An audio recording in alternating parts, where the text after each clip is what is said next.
हम और आप डोनाल्ड ट्रंप के बारे में बात करें उससे पहले खुद डोनाल्ड ट्रंप, जिसको लेकर पूरी दुनिया सोचती है कि अब शायद डोनाल्ड ट्रंप ऐसा करेंगे वैसा करेंगे, उससे पहले वो बता देते कि वो क्या करने वाले हैं, क्या करेंगे और सबको हैरान कर देते हैं। इस बार भी कुछ ऐसा ही हुआ।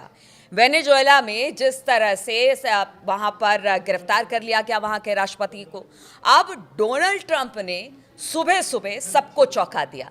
उन्होंने एक पोस्ट किया जिसमें उन्होंने अपने आप को एक्टिंग राष्ट्रपति करार दे दिया है। देखिए, कयास ऐसे ही लगाए जाते, सब यही कह रहे थे कि ये तो तानाशाही है, ये तो ट्रंप की मनमानी है। अब ट्रंप ने कह दिया हाँ है ये मेरी मनमानी, और अपने आप को कार्यवाहक राष्ट्रपति के तौर पर घोषित कर दिया है। अब इसको लेकर आगे किस तरह की चर्चा है, क्या कुछ कहा जा रहा है, बातचीत करने के लिए मयंक मेरे साथ है। अब अपने आप को एक्टिंग राष्ट्रपति करार दे दिया है वेनेजुएला का, अब आगे क्या देख रहे हैं इससे लेकर? देखिए, ये अमेरिका के इतिहास में पहली बार ऐसा हुआ होगा कि किसी राष्ट्रपति ने किसी दूसरे देश का खुद को एक्टिंग प्रेसिडेंट घोषित कर दिया हो। उनका जो सोशल मीडिया प्लेटफॉर्म है ट्रूथ सोशल, उन्होंने उस पर एक पोस्ट किया और खुद को वेनेजुएला का एक्टिंग प्रेसिडेंट बता दिया। यानी ये पहली बार ऐसा हुआ होगा अमेरिका के भी इतिहास में, और संभवतः पूरी दुनिया में शायद पहली बार ऐसा हुआ होगा कि किसी राष्ट्रपति ने, एक देश के राष्ट्रपति ने खुद को दूसरे देश का भी जो है वो एक्टिंग प्रेसिडेंट घोषित कर दिया। ट्रंप है तो कर सकते हैं। अब देखिए, जिस तरह से घटनाक्रम पिछले आप कुछ दिनों पे नज़र डालें, अगर हम सिर्फ वेनेजुएला की बात नहीं करेंगे, हम ग्रीनलैंड की भी बात करते हैं, क्यूबा की भी बात करते हैं और ईरान की भी बात करेंगे। देखिए, एक तो ये खबर सबके लिए हैरान करने वाली कि उन्होंने खुद को पुरस्कार की भी बात करते हैं, उसको भी जोड़ दीजिएगा। खुद को उन्होंने एक्टिंग प्रेसिडेंट घोषित कर दिया वेनेजुएला का। इसको लेकर सब हैरान है और कह रहे हैं भाई ये तो हद हो गई, और ये तो मतलब कुछ ज़्यादा ही हो गया। इसके बाद जो है, एक कल और बड़ा इंटरेस्टिंग बयान में पढ़ रहा था, ट्रंप ने क्यूबा को धमकाते हुए डील फाइनल करने या नतीजा भुगतने के लिए तैयार रहने को कहा है। इतना नहीं, ट्रंप ने अपने विदेश मंत्री मार्को रूबियो को क्यूबा का राष्ट्रपति बनने को अच्छा विचार बताकर नया विवाद पैदा कर दिया है। डोनाल्ड ट्रंप ने कहा, कहीं बात छिड़ी होगी कि भाई मार्को रूबियो जो विदेश मंत्री फॉरेन सेक्रेटरी हैं अमेरिका के, इनको क्यूबा का राष्ट्रपति बना दिया जाए। तो डोनाल्ड ट्रंप ने कहा कि हाँ ये बहुत अच्छा विचार है। तो एक नया विवाद ये और छिड़ गया कि भाई वो क्यूबा का राष्ट्रपति बनाना चाहते हैं अपने विदेश मंत्री को। और सुबह सुबह फिर ये खबर आ गई कि उन्होंने खुद को जो है वो वेनेजुएला का एक्टिंग प्रेसिडेंट घोषित कर दिया। तो अब जो है, अगर वो अपने विदेश मंत्री को क्यूबा का राष्ट्रपति उनको अच्छा लगता है बनना, खुद वो प्रेसिडेंट बनना चाह रहे हैं, घोषित कर दे रहे हैं वेनेजुएला को, तो इसको लेकर बड़ी सोशल मीडिया पे ये चीज़ें वायरल होना स्वाभाविक है और पूरी दुनिया इसकी चर्चा कर रही है। देखिए, एक तो वेनेजुएला के ऑयल को लेकर लगातार ये विवाद रहा कि भाई हमले की असली वजह क्या रही। ट्रंप ने कहा कि वहाँ चीन और रूस का इंटरफेरेंस बढ़ रहा था, इसलिए हमने हमला किया और ड्रग्स की वजह से हमला किया, जबकि कहा यह जा रहा है कि वो वेनेजुएला का ऑयल जो था वो हमले की मुख्य वजह थी और वेनेजुएला के तेल पर कब्जा करना मुख्य मकसद था। ट्रंप के मुताबिक वेनेजुएला अमेरिका को 50 मिलियन बैरल तेल देने को तैयार है, जिसकी कीमत $4.2 बिलियन है, और यह तेल अमेरिका भेजा जा रहा है और इसके पूरे पैसे पर नियंत्रण ट्रंप का रहेगा। तो ये तीसरा बड़ा फैसला हुआ जिसको लेकर खूब विवाद छिड़ा। अभी देखिए, ये चर्चा चली रही है, उसके बीच में ये भी खबरें हैं कि भारत पे, चीन पे और ब्राज़ील पे 500% टैरिफ लगाने जा रहे हैं ट्रंप। इसको लेकर भी तरह तरह की चर्चाएं हैं इन तीनों देशों में कि भाई ये 500% टैरिफ वाली बात कहाँ से आ गई।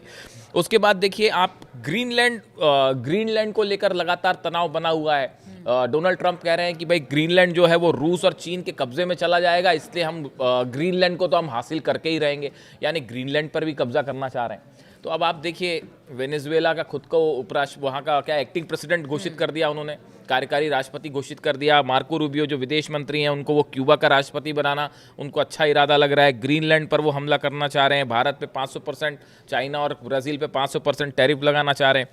अब ईरान पे देखिए लगातार हालात कैसे हैं। ईरान बार बार ये कह रहा है कि हमारे इंटरनल मैटर में आप इंटरफेयर मत करिए।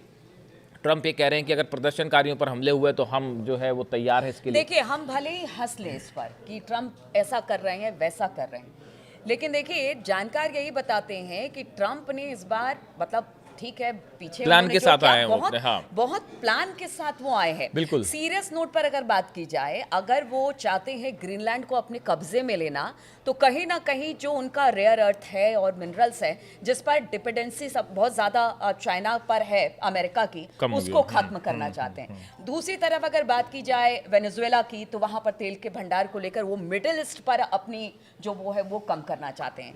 प्लस 500% टैरिफ को लेकर कहा यह जा रहा है कि खुद उनके कांग्रेस में ही 80 उनके ऐसे पक्ष और विपक्ष मिलाकर हैं जिस पर कहा जा रहा है कि हो सकता है इस पर फैसला आ जाए।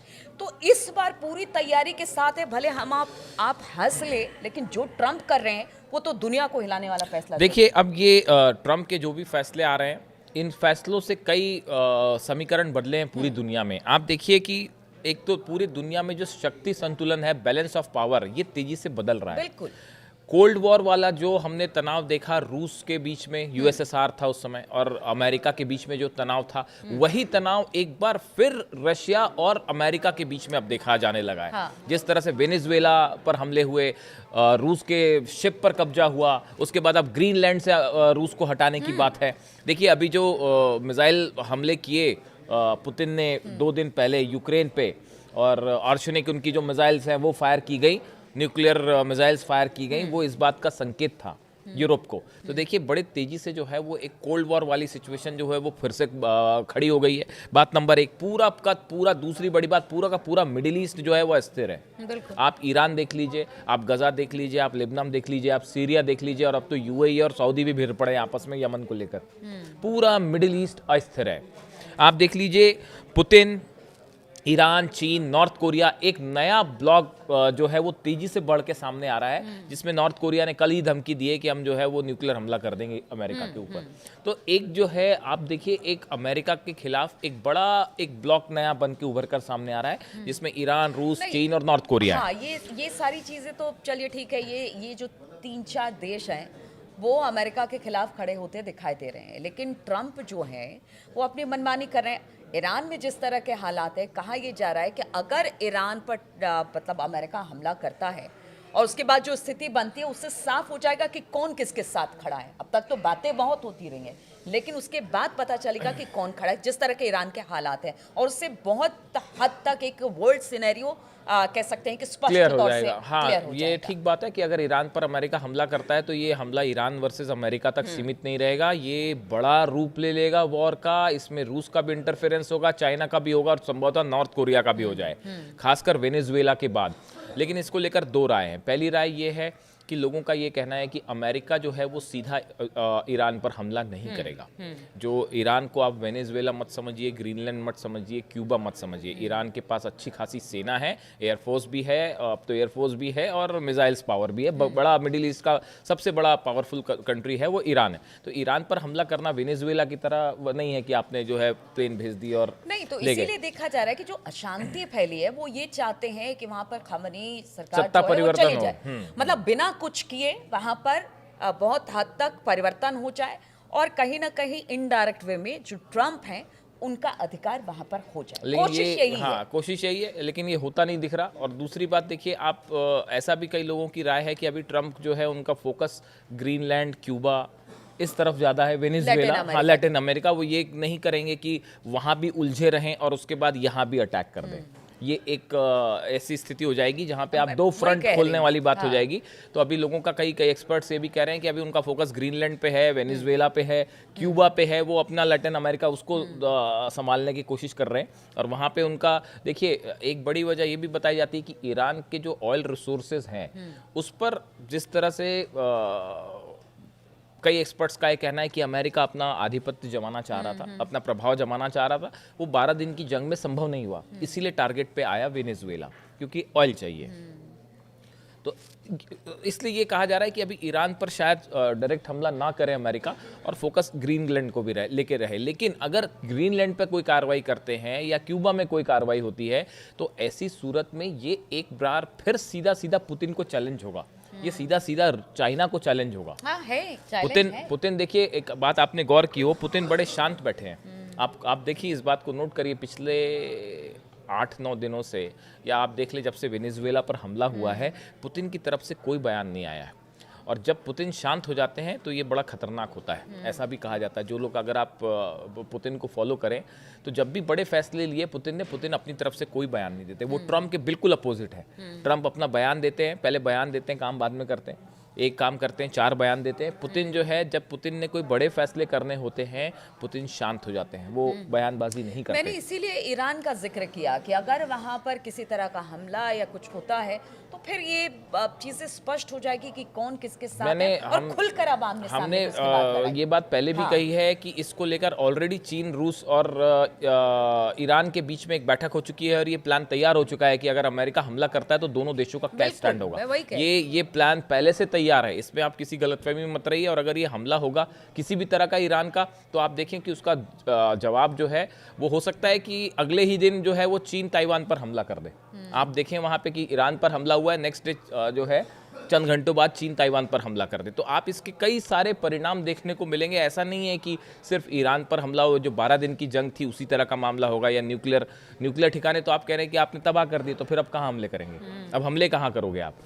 तो ये इसी को लेकर चर्चा छिड़ी है। कल ये चर्चा छिड़ी हुई थी भाई पूरे वेस्टर्न मीडिया में कि अमेरिका कह रहा है कि हम जो है कई और ठिकानों पर हमले कर सकते हैं, मिलिट्री ठिकानों के अलावा भी हम हमले कर सकते हैं, इस तरह का बयान कहा है कि अमेरिका की तरफ से जिस तरह से खबरें आई कि एक प्लान भी तैयार कर लिया एक प्लान भी तैयार है। हाँ, इस तरह की बातें, इस तरह की भी बातें सामने आई कि प्लान तैयार कर लिया गया और बहुत जल्द अब ईरान पर हमला। देखिए हुआ ये असल में कि वेनेजुएला पर जो अटैक किया इन्होंने, ये जैसे ईरान की तरफ से अब्बास अराक्ची जो विदेश मंत्री, उनका बयान आया था कि ये एक ऐसी घटना हो गई है जिसका अब बड़े लंबा दूरगामी इसका परिणाम होगा और पूरी दुनिया पे असर होगा। और वो वाकई ऐसा होता दिख रहा है कि देखिए इस हमले ने एक प्रकार से जो जितनी शांति की या विश्वास की बातें थी, सीज फायर की बातें थी, चाहे यूक्रेन रशिया के बीच में हो, अब तो हमास और इजराइल फिर से जंग शुरू करने जा रहे हैं। जो अपडेट आ रहे हैं वहां से, वो सीज फायर का जो पहला दौर था वो भी खत्म होने वाला, जल्दी आप देखें फिर से जो है वो वॉर शुरू होने वाली वहां पे।